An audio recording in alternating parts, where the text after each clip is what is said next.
Swarupine Avatara Varishtaya Ramakrishna Te Namah.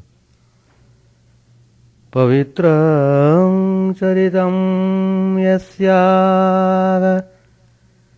Pavitram Jivanam Tata Pavitrata Swarupini Tasyai Kurmo Namo Namaha. Let us bow down to Sri Ramakrishna, the embodiment of all religions, the Supreme God incarnate. Let us bow down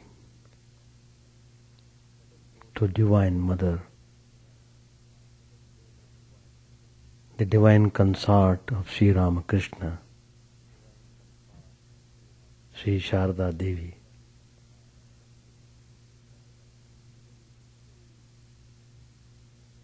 Who is the embodiment of purity, whose character is pure, whose life is pure. Everything about her is pure.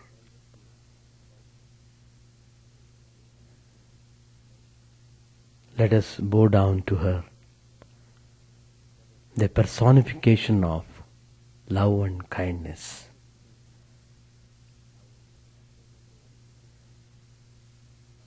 Let us pray that we may get peace and joy in the life. Let us pray to them, Sri Ramakrishna and Holy Mother, that we may continue our spiritual journey without any hindrance. Let us seek their grace and blessings.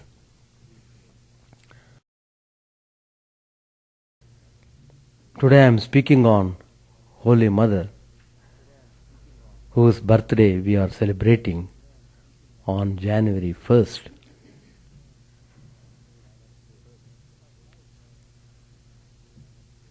Her life was unique. Her life was life of religion, of love.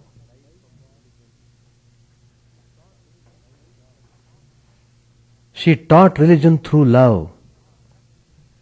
She touched everyone's heart through love. Anybody and everybody could receive spiritual guidance from her through her love. It was so powerful. It was so touching. It could burn away all the impurities of anybody. One might have committed any crime, but when such a person would come to Mother,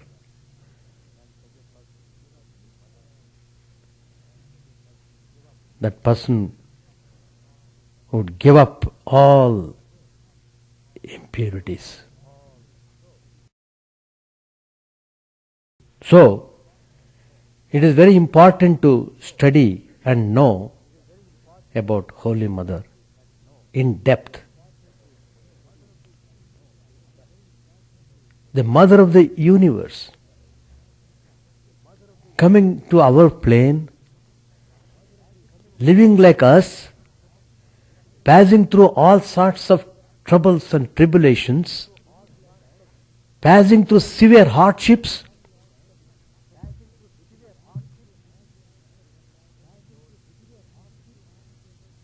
she showed through her life, she demonstrated the lofty teachings of Vedanta in day-to-day life. Religion in practice. If you want to understand it properly, read thoroughly Life and Teachings of Holy Mother.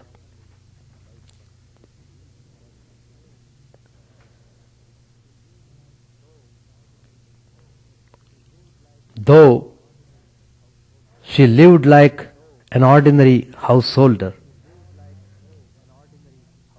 doing all types of works, starting from dishwashing, cooking, everything. Her life was spent in an uninterrupted flow of spiritual practice and service to others. She showed in her life how it would be possible to lead spiritual life even if you are living in the world carrying on your duties. As long as Sri Ramakrishna was alive, she served him and also his devotees. After his passing away, she continued to be both spiritual guide and mother to the last day of her life, to the innumerable devotees who flocked around her. At Dakshineshwar, she engaged in spiritual practices under the superb guidance of Sri Ramakrishna. Much later, she performed Pancha Tapa, austerity of 5 fires. She had visions of Sri Ramakrishna many times after Sri Ramakrishna's passing away that filled her with peace and total conviction. She has come for uplifting the whole humanity. She has come to bring dignity to woman, to bring reverence and respect for woman. And she had shown through her life how a woman could certainly lead the life very gloriously.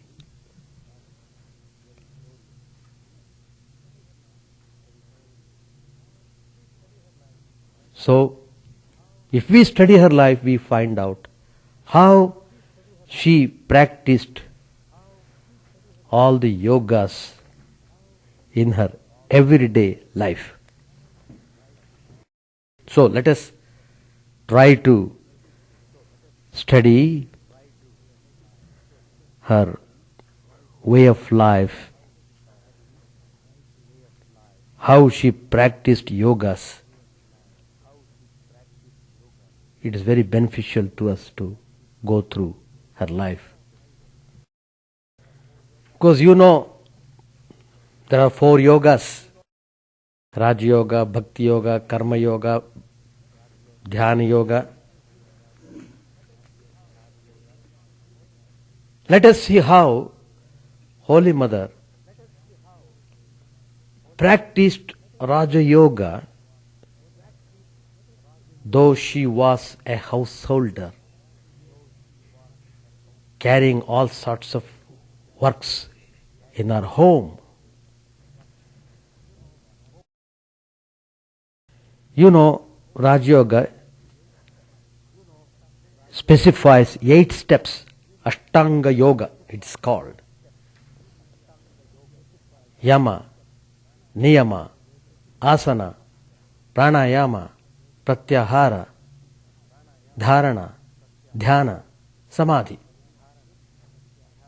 These are the 8 limbs of Raja Yoga. Every limb is very important. If one practices these disciplines meticulously, one is sure to get bliss. One is sure to get into a state of samadhi. What is required is one must perform the disciplines strictly. That's all that is required. Now,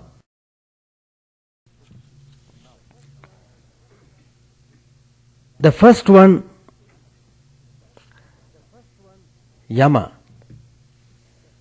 Yama, Niyama, Asana, Pranayama, Pratyahara, Dharana, Dhyana, Samadhi. What is Yama? These are all steps prescribed for getting into that highest state of samadhi. Yama consists of 5 disciplines. Ahimsa, non-violence.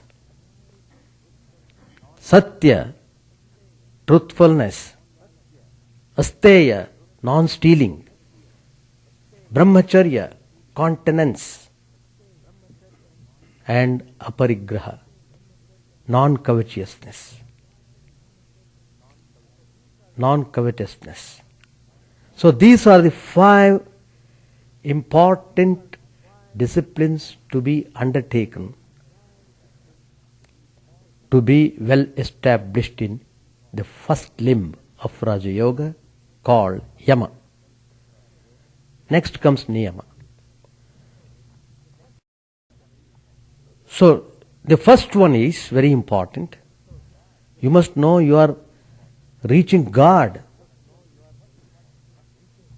So that means the first qualification that is required is ahimsa, not to hurt anyone. That is absence of enmity towards all creatures. Always and in every way, in thought, word and deed, you must practice non-violence. However difficult it might be. What is himsa? Himsa means to cause pain. Ahimsa means not to cause pain. How many times we cause pain in our day-to-day life? While talking, while doing, while thinking.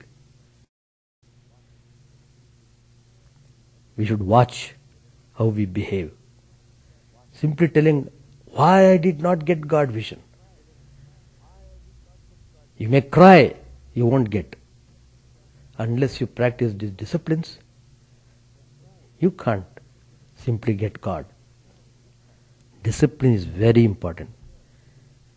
Without discipline, no spiritual life. So,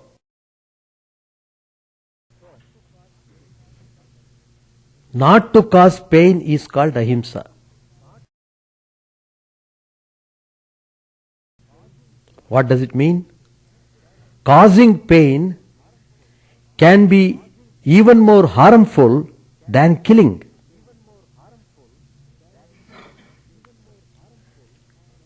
Even by your words, even by your thoughts, even by your actions, you can cause pain. If you study Holy Mother's life, you find she never did anything consciously or unconsciously which hurt or caused slightest pain to any creature.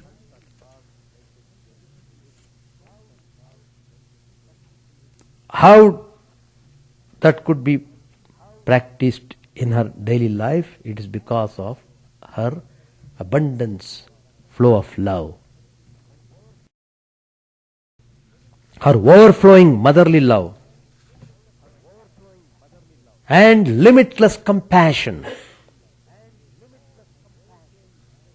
embraced all beings. Her all-encompassing love was the outcome of her motherhood. She knew her status. She knew her to be the mother, and she wanted to be real mother. Real mother means who always gives out love, nothing but love. That is the unique quality of real mother. Now, ahimsa is based upon the principle of the existence of one soul or Atman in all. And the Holy Mother has provided a new basis for its practice by her love. Her cardinal tenet was, no one is a stranger, all are your own. In her life, the negative aspect of ahimsa, that is, not injuring any creature, is emphasized as much as the positive aspect, love and service to all. Holy Mother emphasized purity of motive and carefulness to avoid causing mental anguish to others. So much about ahimsa. Next is truthfulness. She was extremely devoted to truth. Even Sri Ramakrishna was the embodiment of truth. If you practice truthfulness, that itself will lead you towards God. God is described as truth, Satyam, Jnanam, Anantam, Brahma. So, she was practicing this discipline very thoroughly. There was an interesting episode which highlighted her pragmatic attitude. Once during illness, Sri Ramakrishna was prescribed a special diet. She was supposed to take fixed quantity of food that he would be able to take and digest. His stomach was weak on account of illness, so he was to be put on diet. Holy Mother took charge of that. She would prepare the diet and serve him all the days. What she was doing, she would boil the milk, condense it, then whatever the quantity that was required for Sri Ramakrishna, she would give. What she was doing, by boiling the milk down, she was gradually increasing the amount. Apparently, the quantity was the quantity Sri Ramakrishna asked for, but due to mother's love, it was almost double. Sri Ramakrishna would not know it, but mother knew it. So, somehow Sri Ramakrishna came to know about it, and he asked Holy Mother, what was the matter? Holy Mother assured the Master, oh, he did not worry about it. Then he consumed whatever was given to him, and Sri Ramakrishna was doing very well. He recovered his health considerably. Referring to this episode later on, Holy Mother explained that in following truthfulness, one should look into the welfare of others. This is also in keeping with scriptural injunctions. The third part of the Yama discipline is continence, brahmacharya, which is rather extremely difficult for people to practice. Here we have got the ideal in front of us. Holy Mother, she perfectly established herself in total continence. It is true she was married to Sri Ramakrishna when she was just 5 years old. She lived throughout her life as a perfect nun, N-U-N. She was so pure in her heart. Sri Ramakrishna himself testified to her immaculate purity.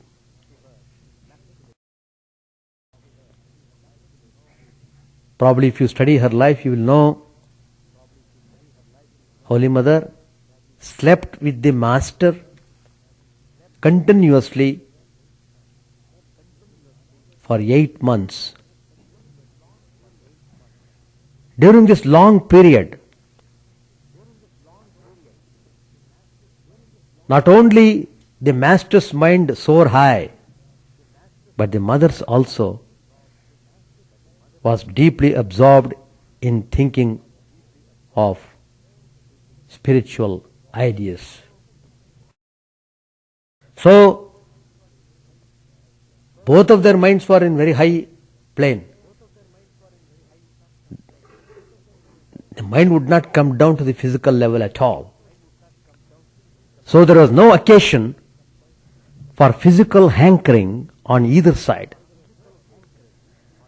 Sri Ramakrishna was supremely impressed by her immaculate purity. Referring to this, Sri Ramakrishna said later, if Sharda Devi had not been as pure as she really was, if she had lost self-control and seduced me, then who can say how I would behave?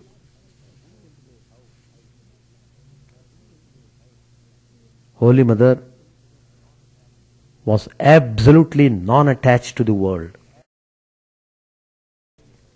Dwelling on spiritual plane, she was above all desires for physical enjoyment, not to speak of coveting others' possessions. She did not claim her share of the ancestral property at the time when her brothers were eagerly dividing it. She never asked anything from anyone, though sometimes the devotees would offer things voluntarily, she would accept them, that too only as much as was absolutely necessary. Even after the master's passing away, during days of privation at Kamarpukur, when there was not even salt to season her food, she strictly adhered to the command of Sri Ramakrishna not to stretch her hand to anyone.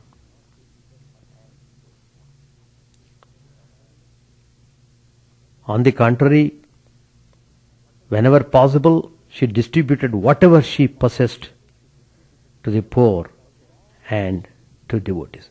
She was always giving, giving, giving. All the time giving. People here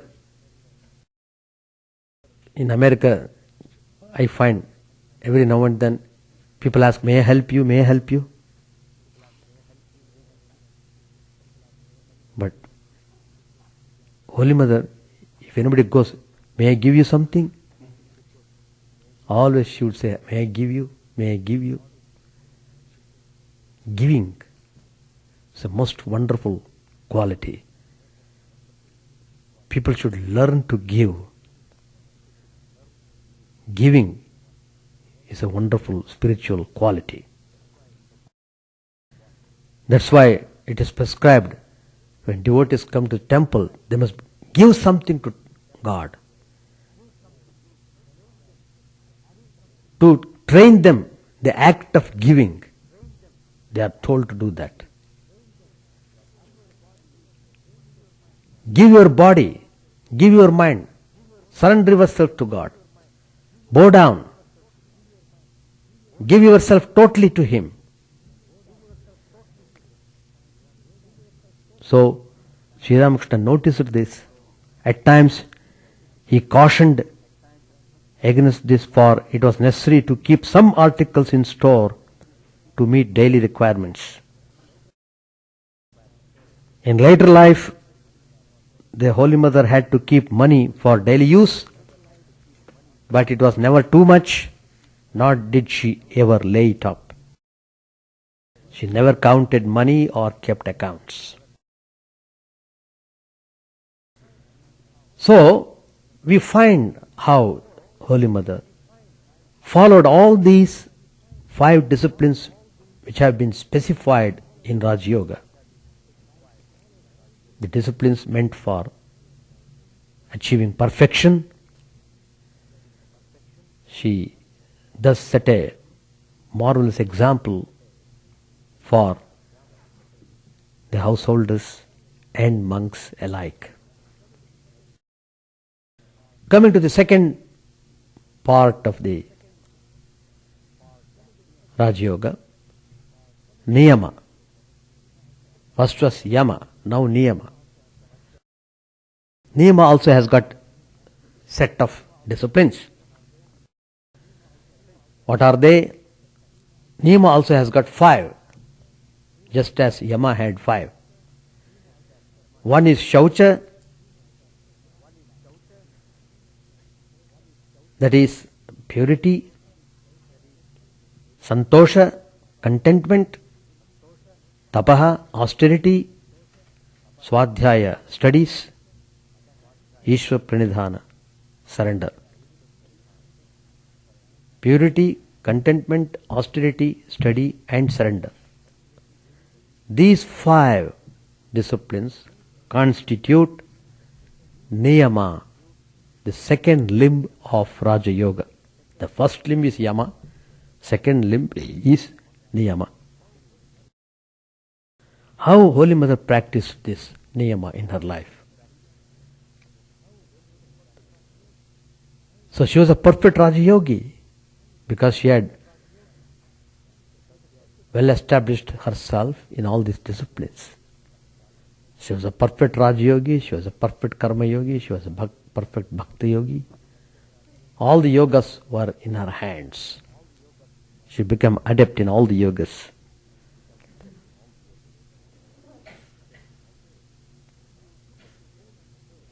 She would look at the moon and say, "Oh Lord, there are stains even in the moon, but let my mind be absolutely stainless." The Lord did respond to her prayer and made her absolutely pure. She was pure like a crystal. She was not finding fault in anybody. That is the surest proof of the Holy Mother's purity. She was so pure, she could not find fault in anyone. For one cannot see others' defects unless they are already present in one's own life. The second is contentment.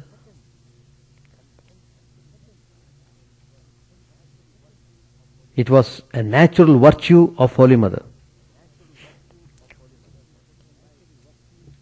If we study her life, we can see how she was very much contented in whatever state she was. She didn't ask for any comforts or any such things. She would adjust and be satisfied with whatever she had. That is the beauty of contentment. Not feeling miserable, not feeling discomfort.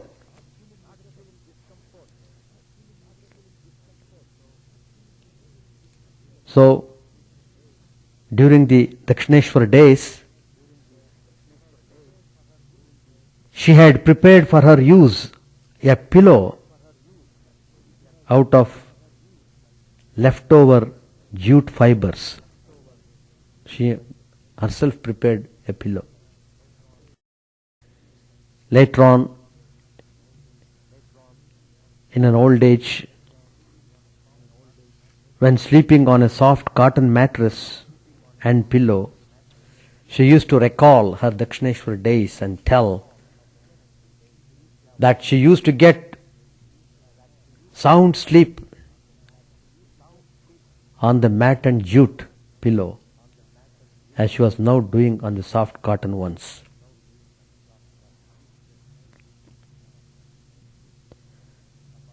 Next is tapaha, austerity. How she undertook austerities. Austerities could be external and internal. Holy Mother performed pancha tapas, a difficult physical austerity. Fires were established on the four corners. Top there is sun, noonday sun, and Mother is sitting in the center, surrounded by fires and the sun at the top. You can imagine that too in the Calcutta climate, terribly hot. Then she used to repeat the mantra. Probably you'll be surprised to know how many times she would repeat every day. 100,000 times daily. 100,000 times. Amidst carrying all her duties and responsibilities, all such things in the home, she would not stop doing her japa. Every day she would do. This was an internal austerity. You know, probably if you have visited Dakshineshwar, you will be able to know how Mother could live in that small place, very small place. You can't stretch your limbs properly. So living in that Nahabat, that area, the place where mother lived, was called Nahabat. It was an austerity imposed by the environment. So she lived in that small stuffy room for many years. But she never grumbled. Her mind never deviated from God. She put up with all those difficulties. She maintained her equanimity. So, certainly, who is more qualified than herself to be a yogi? The next discipline is Swadhyaya Studies. Holy Mother had learnt to read, and she used to listen with keen interest to the recitations from Ramayana and Mahabharata, and she would listen very carefully readings from the newly published Sri Ramakrishna Kathamrut, that is Gospel of Sri Ramakrishna.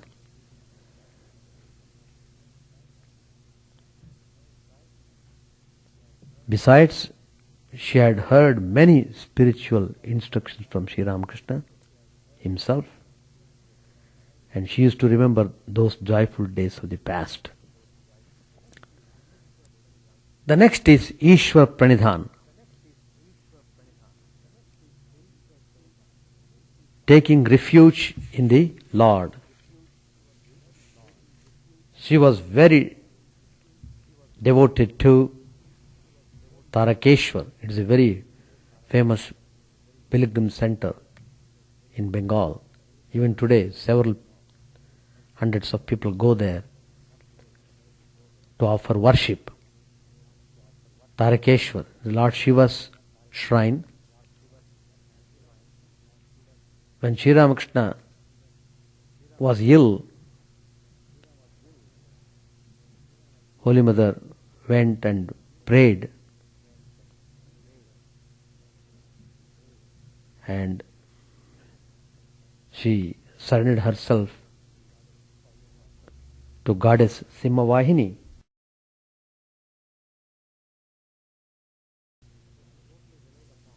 So she totally relied upon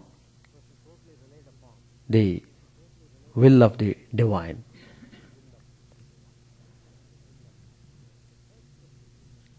The third step is asana. Yama, Niyama, asana. Asana means posture. That's also a very important yogic practice. Holy Mother could sit in one posture without moving her body for long hours.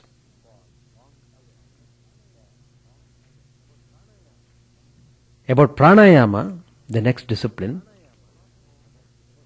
it is not known whether she practiced this Pranayama systematically. We don't know about the fact. But it is recorded that Sri Ramakrishna explained to her the 6 lotuses or psychic centers and the Kundalini Shakti with the help of a diagram. That means she got instructions from Sri Ramakrishna about these things. Many of the spiritual sadhanas of the great holy people were not known because sometimes they would not tell. The fifth step is pratyahara. That is, the mind the natural tendency of the mind is to run after things. This moment you are thinking, next moment it runs away. You become aware of the running of your mind only after some time. What has happened? My mind has gone like this. Why do you not watch it before it goes away?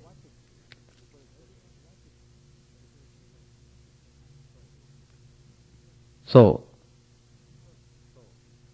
she was well disciplined in this respect. Her mind was pointed to Sri Ramakrishna. Her single-minded devotion to the Master made it possible for her to practice this discipline without any problem. And you must know, Holy Mother was the first disciple of Sri Ramakrishna.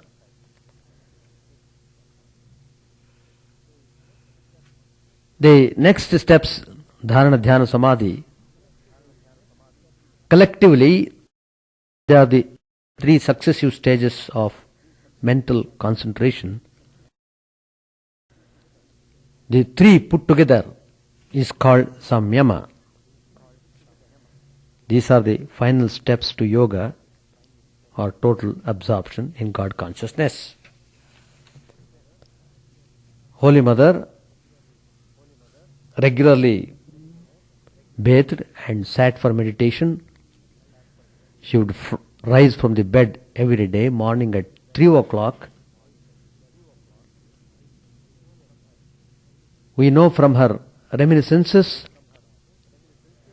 that she used to be totally absorbed in her meditation and oblivious of the outer world. Now coming to the marks of yogic perfection. When a person becomes a yogi, he develops spiritual powers. They come by themselves. Even without our asking, they come. They come and bow down to you. What can we do? Like that. Probably you have read in Srimad Ramayana when Vishwamitra taught Sri Ramchandra the art of archery, etc. He initiated lots of mantras pertaining to missiles, special type of missiles. It's called Astra Shastra Vidya. It was very important. And Vishwamitra Rishi was adept in this art. So he taught Rama and Lakshman both very thoroughly. And Sri Rama was well established in character. So whatever he got from the teacher, he could immediately master it without any problem. So when the mantras were initiated, when he got these mantras from Vishwamitra, immediately the presiding deities of all the mantras, they came and stood before Rama. What can we do? We are ready to serve you. Wait. When I call, when I send, when I want, I will call you. Till then you keep waiting. Like that Sri Rama told. That means all these spiritual powers, they come. They come by themselves. You don't have to ask them. If you ask them, they won't come.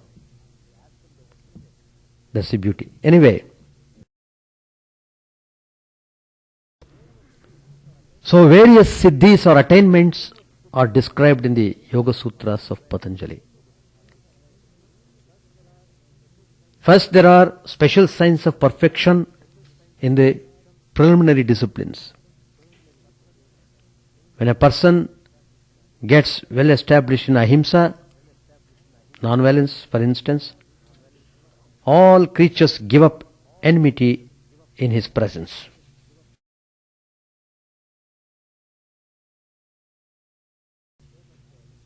There's a famous incident in Holy Mother's life.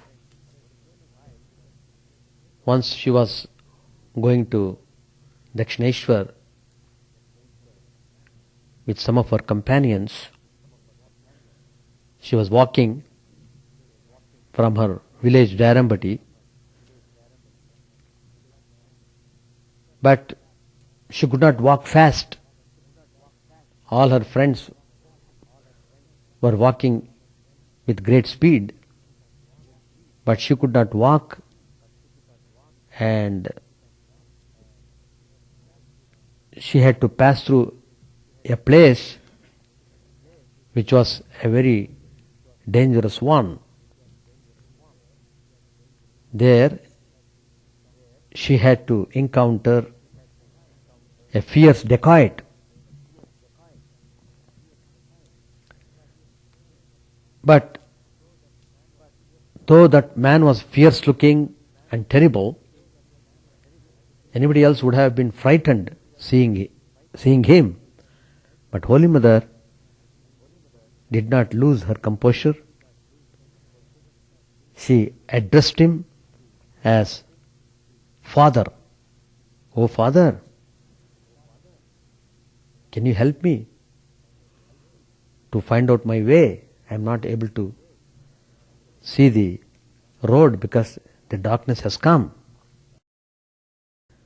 So when that man heard Holy Mother's voice, his mind was totally changed at that moment, and he took the young Sharada home to his hut, and he, along with his wife, dacoit, came to Dakshineshwar to meet Sri Ramakrishna several times. So the incident is interpreted in different ways by the devotees, but viewed from the point of yoga, it can be interpreted as a proof of Holy Mother's perfection in ahimsa.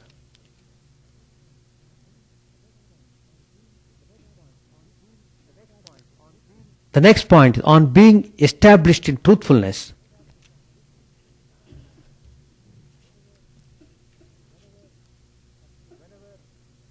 Whenever a person is well established in that, you will see how he gets spiritual power. Whatever the person speaks, it will come to pass. There is an incident. The widowed sister-in-law of Holy Mother, her name was Surabala. She was a very peculiar lady. She used to become violent at times. Once, in a frenzy of uncontrolled fury, she was about to strike Holy Mother with a burning stick.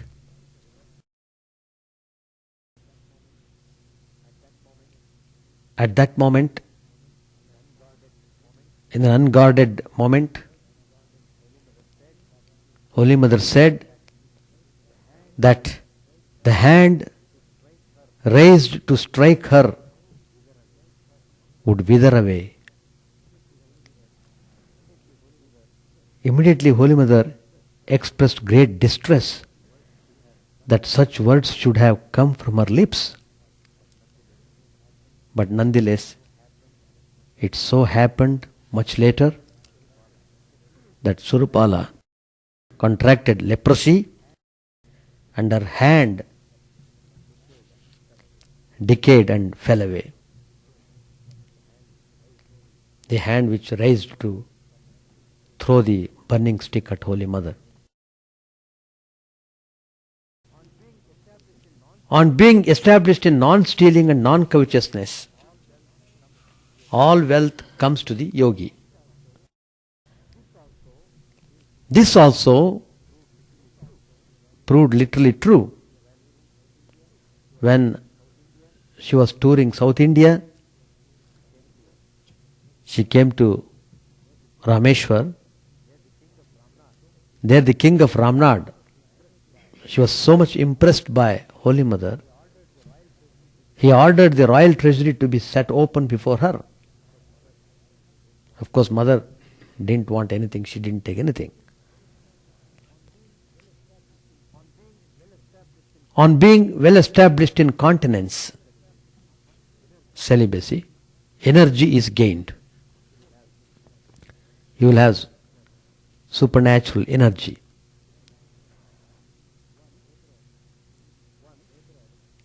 Once, a laborer living in a slum hut opposite Holy Mother's house in Calcutta, he was beating his wife with kicks and blows. He was so much mad after her. Holy Mother could not bear the sight. Normally soft-spoken, Holy Mother, standing on the first floor of her house, simply called these few words in a thundering voice. She said, Holy Mother actually raised her voice and said, I say, you wretch, will you kill your wife outright? Alas, what a pity. She said just that. The moment the man saw her and heard her voice, he became completely subdued.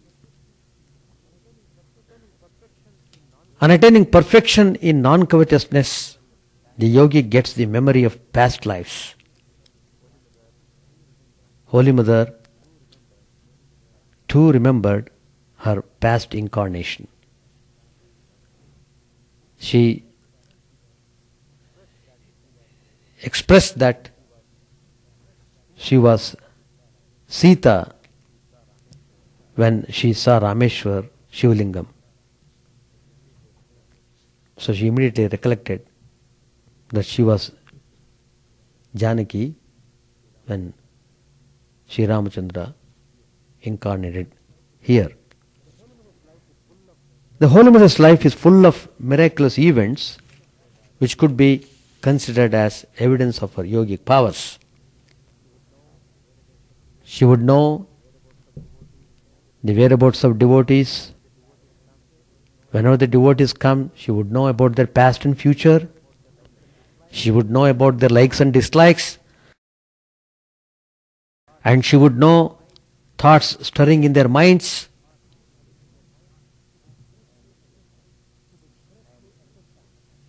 And she could correctly ascertain in her meditation